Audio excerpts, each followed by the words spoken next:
ఇదండి బాబు, తనివి తీరట్లేదండి, కళ్ళు చాలటం లేదు. ఊరు అంత బాగా డెవలప్ అయింది. మా చాగళ్ళు మేము పుట్టి పెరిగిన ఊరు గొప్ప ఊరండి. ఎంతోమందికి ఉపాధిని కల్పించింది. మేము ఫ్యాక్టరీ దగ్గర షుగర్ ఫ్యాక్టరీ పనికని వచ్చి 60-50 ఏళ్ళు ఈ ఊరిలో ఉండి అందరూ ఫ్యామిలీలు, కొంతమంది పిల్లలు ఇక్కడే సెటిల్ అయ్యారు, కొంతమంది సొంత ఊర్లు వెళ్ళిపోయారు. కానీ మాకు చాగళ్ళతో మంచి అనుబంధం అండి. ఈ చాగళ్ళు నా పుట్టినూరు. నేను నా జీవితంలో సగం ఈ ఊరితో ఉన్న తర్వాత పెళ్ళయి వేరే ఊరు వెళ్ళాల్సి వచ్చింది.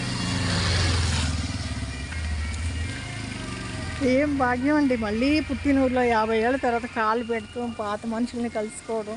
ఇదండి, ఎక్కడ చూసినా చక్కటి బిల్డింగ్లు, సౌకర్యం.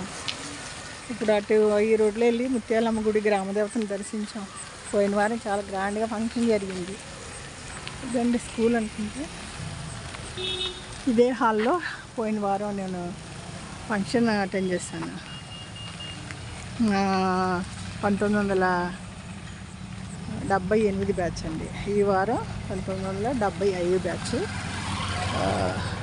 దాన్ని ముత్యాలమ్మ గుడికి వెళ్ళొచ్చా, ఇటు వెళ్ళి రామాలయంకి వెళ్ళొచ్చా. అక్కడ వచ్చి అశోకుడి శిలాశాసనాలు, వినాయకుడి గుడి చూసా. కళ్యాణ మండపం హైఫైగా ఉందండి, చాలా బాగుంది. ఇట వెళ్ళండి,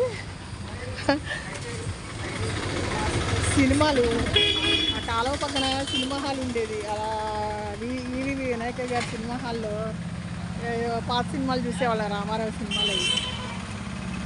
చాగళ్ళు మహాపట్నం ఇది రెండోసారి వస్తుందండి ఈ వీక్లో. మళ్ళీ నా జన్మలో మళ్ళీ ఇక్కడ భూమి మీద కాలు పెట్టే టైం వస్తే ఇంకా సంతోషిస్తా. సీతారామ కళ్యాణం